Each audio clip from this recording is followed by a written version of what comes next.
ऋषि मुनियों की पावन धरती, देश धर्म का नाता है।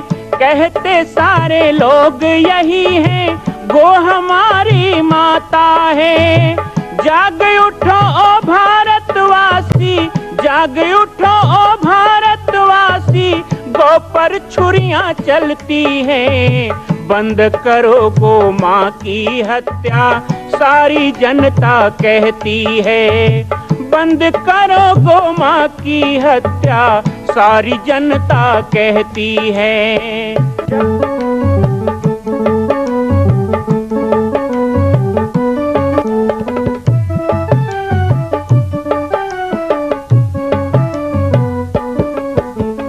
जगह जगह पर बूचड़ खाना, लाखों गौएं कटती हैं। किसे सुनाए व्यथा हमारी, नैना नीर बहाती हैं। रक्षा करना गौ माता की, रक्षा करना गौ माता की, गीता ज्ञान सिखाती है। बंद करो गो माँ की हत्या, सारी जनता कहती है। बंद करो गो माँ की हत्या, सारी जनता कहती है। ओम नमो भगवते वासुदेवाय। श्रीमद् भागवत कथा के पावन प्रसंगों का हम श्रवण कर रहे हैं। वासुदेव श्री कृष्ण के चरित्र का चिंतन ही भागवत है। भगवान श्री कृष्ण के रूप का माधुर्य पान करना ही भागवत है। भागवत का गुण क्या है? तो भागवत का गुण कहा गया दर्शयान चिंतन, भगवान का दर्शन करना और उन्हीं का चिंतन करना, यही भागवत है। हमारी बुद्धि जब इतनी निर्मल हो जाए कि वो भगवत दर्शन करने के लिए उत्सुक हो जाए, भगवान के चिंतन के लिए बार बार जैसे लोभी व्यक्ति धन की ओर जाता है वैसे ही जाने लगे, तो समझ लेना चाहिए कि भागवत धर्म का उदय हमारे मन में होने लग गया है। क्योंकि भागवत एक ग्रंथ नहीं है, भागवत धर्म है। परम भागवत श्री सुखदेव जी के द्वारा परम भागवत परीक्षित जी को सुनाए गए कथा का जो सार है वो है भागवत धर्म को प्राप्त करना। तमापतन तम परितो दवाग्नि, गोपाश्च गावा प्रसमीक्षमीता, उच्चस्व कृष्णम सबलम प्रपन्ना, यथा हरिम मृत्यु भयार्ति जना। भगवान प्रलंबासुर, अघासुर, बकासुर, कालीनाथ सबका वध कर देते हैं, सबको विनिष्ट कर देते हैं। लेकिन एक समय की कथा है, सुखदेव जी कह रहे हैं कि परीक्षित, भगवान कृष्ण जंगल में वन में जाकर के गाय चरा रहे हैं। चारों तरफ गौ माता हरे हरे तृण को लेकर के प्रसन्न हो रही हैं। बछड़े उछल कूद कर रहे हैं, ग्वाल बाल भी मस्ती में खेल रहे हैं। तभी अचानक जंगल में घनघोर आग लग गई। सभी पशु गाय बछड़े आग में घिर गए। चारों तरफ चित्कार मच गया, हे कृष्ण हम दावाग्नि से घिर गए हैं, बचने का रास्ता हमारे सामने नहीं है, अब आप ही कृपा करिए हमारे ऊपर, हमको बचाइए। भगवान ने उनसे कुछ नहीं करवाया। भगवान ने केवल इतना कहा कि आप लोग अपनी आंखें बंद कर लो और डरो मत, जिसको पुकार रहे हो बस उसी का स्मरण करो तो तुम्हारी विपत्ति टल जाएगी। भगवान ने जैसा कहा वैसा सबने किया। परिणाम कुछ समय बाद आंख खोलते हैं तो सब जंगल हरा भरा दिखा, आग का कहीं चिन्ह भी नहीं था। भगवान ने उस दावानल को पान कर लिया। भगवान शिव ने हलाहल का पान किया था और भगवान कृष्ण ने दावानल का पान कर लिया।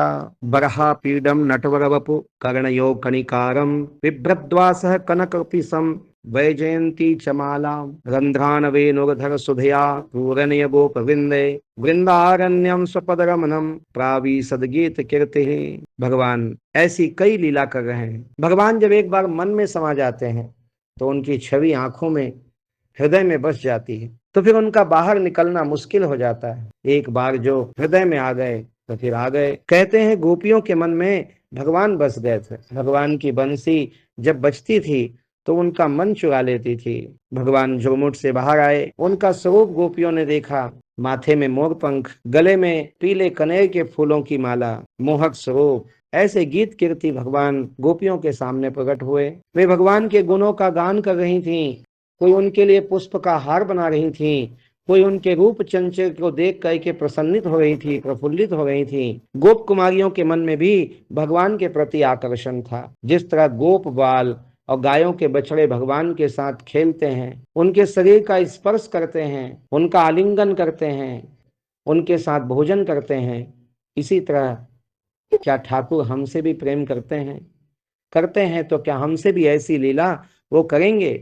मार्गशीर्ष महीने में कात्यायनी के व्रत का दिन आया। हेमंते प्रथमे मासी नंद ब्रज कुमारी का चेरु रहस्य भुंजा नाम कात्यायन व्रतम। देवी कात्यायनी की पूजा का अवसर आ गया तो कन्याओं ने व्रत का संकल्प लिया, गोप कुमारियों ने संकल्प लिया। प्रातः पूर्व दिशा में जैसे ही सूर्य देव दिखने लगे वैसे ही वो यमुना जी में पहुंच गयी। देवी की मूर्ति बालू से बनाकर उनकी पूजा करती और हाथ जोड़कर प्रार्थना कर रही है। कात्यायनी महामाये महायोगिन धरीश्वरी नंद गोप सुतम देवीम पति में कुरुते नमः। क्या मांग रही हैं गोपियां?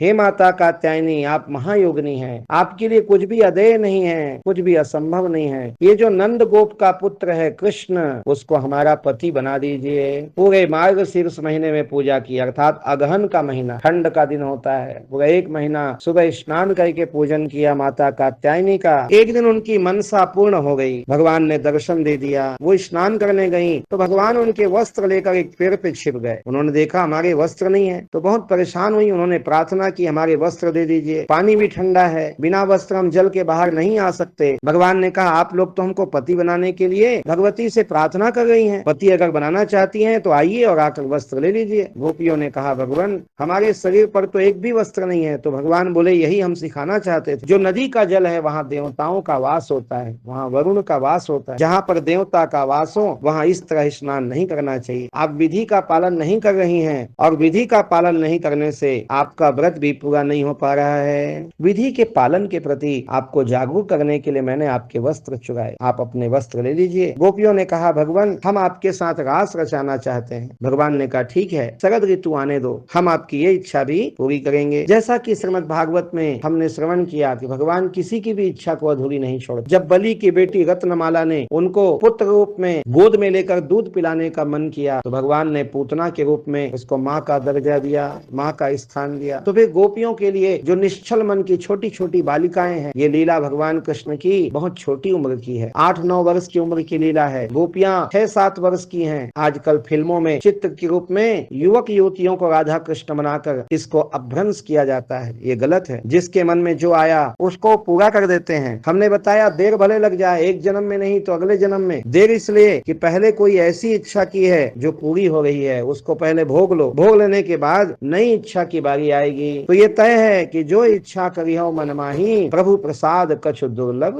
नहीं। कोई भी इच्छा, अच्छी भी इच्छा बुरी भी इच्छा, आप इच्छा तो करो। तो क्या करते हैं कि बच्चे जो चाहते हैं वही दे देते हैं, वो निराश नहीं करना चाहते। ऐसे ही भगवान अपने भक्तों को दे देते हैं, जो चाहते हैं वो दे देते हैं। कुछ माता पिता सोचते हैं हम हित चिंतक हैं, हम हित देखेंगे, जिसमें अहित है वो नहीं देंगे। भगवान कहते हैं हमने पहले से शास्त्र बना दिया है, उचित अनुचित बता दिया है, इसलिए बोलने से पहले पहले विवेक से ही मांगा करो। बच्चा भले बच्चा है लेकिन वो उसको जानता है कि अच्छा क्या है बुरा क्या है। उसके अंतःकरण में एक प्रवृत्ति होती है जिससे उसको पता चल जाता है। शास्त्र की बातें बच्चे को भले पता ना हो लेकिन अनुचित आचरण करने के लिए जब वो जाता है तो उसके पांव रुक जाते हैं, उसके हृदय के अंदर से आवाज आती है कि बेटा ये गलत है मत कर। लेकिन इस बात को कौन मानता है कौन नहीं मानता है, ये मुख्य बात। क्योंकि भगवान अंदर बैठा है, वो इंडिकेटर जला देता है। माँ कौशल्या की पावन जन्मभूमि छत्तीसगढ़ प्रांत में बालोद जिला में स्थित है श्री सर्वसिद्ध शक्तिपीठ जामड़ी पाटेश्वर धाम। परम पूज्य सद्गुरुदेव राजयोगी बाबा जी की तपस्थली श्री पाटेश्वर धाम और विश्व के अद्वितीय मां कौशल्या जन्मभूमि मंदिर निर्माण का दर्शन करने और इसी प्रकार समसामयिक विषयों पर अपना ज्ञान वर्धन करने के लिए और 10,000 गायों के लिए बनने वाले श्री हनुमान नंदीशाला गो अभ्यारण्य का समाचार प्राप्त करने के लिए आप सभी देखते रहें YouTube चैनल पर राम बालक दास, और हमारे चैनल को आप सभी सब्सक्राइब करें, घंटी का बटन दबाएं ताकि आप सूचनाओं से जुड़े रह सकें। जय श्री राम, जय गौ माता, जय गोपाल।